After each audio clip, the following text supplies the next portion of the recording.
E o Supremo agendou para 6 de dezembro o julgamento de um recurso apresentado pelo ex-presidente Jair Bolsonaro, que tenta retirar o ministro Alexandre de Moraes da relatoria do caso envolvendo a suposta trama de golpe de Estado. A defesa de Bolsonaro afirma no recurso que Alexandre de Moraes figura como vítima no processo e que, por isso, em conformidade com o Código de Processo Penal, o magistrado não poderia atuar na ação. O caso será julgado no plenário virtual da Corte. Adalberto Piotto, muito boa noite, seja bem-vindo. A gente já tinha comentado aqui essa notícia alguns dias atrás, agora foi marcada então para o dia 6 de dezembro essa votação em plenário virtual, nessa modalidade eletrônica, ou seja, não vai ter discussão, cada ministro vai lá depositar seu voto. Lembrando que em fevereiro o ministro Luiz Roberto Barroso já havia rejeitado o pedido da defesa de Jair Bolsonaro para afastar Moraes da relatoria desse inquérito. Boa noite. Boa noite, Paulo Augusto. Alexandre, que prazer tê-lo aqui. Ana, querida, todos que nos acompanham. Eu vou só lembrar de uma palavra, é um anglicismo, mas que é usado aqui no Brasil também, no mundo inteiro, é compliance. Isso é o que as empresas fazem para, obviamente, evitar entrar em irregularidades, em ilegalidades, ou seja, você se contém.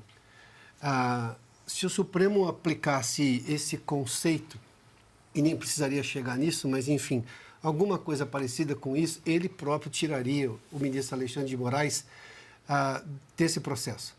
Mais que isso, o próprio ministro, conhecedor do direito que é, se diria impedido. Nenhum dos dois fez isso até agora. Aí vou ao segundo ponto que você traz, Paulo. Plenário virtual.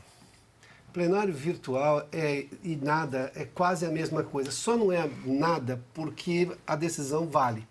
Mas numa casa que é colegiada, em que há necessidade do debate, em que o ministro, sim, tem a possibilidade de voltar atrás num voto que deu depois de ouvir o argumento do colega, o plenário virtual depõe contra tudo isso.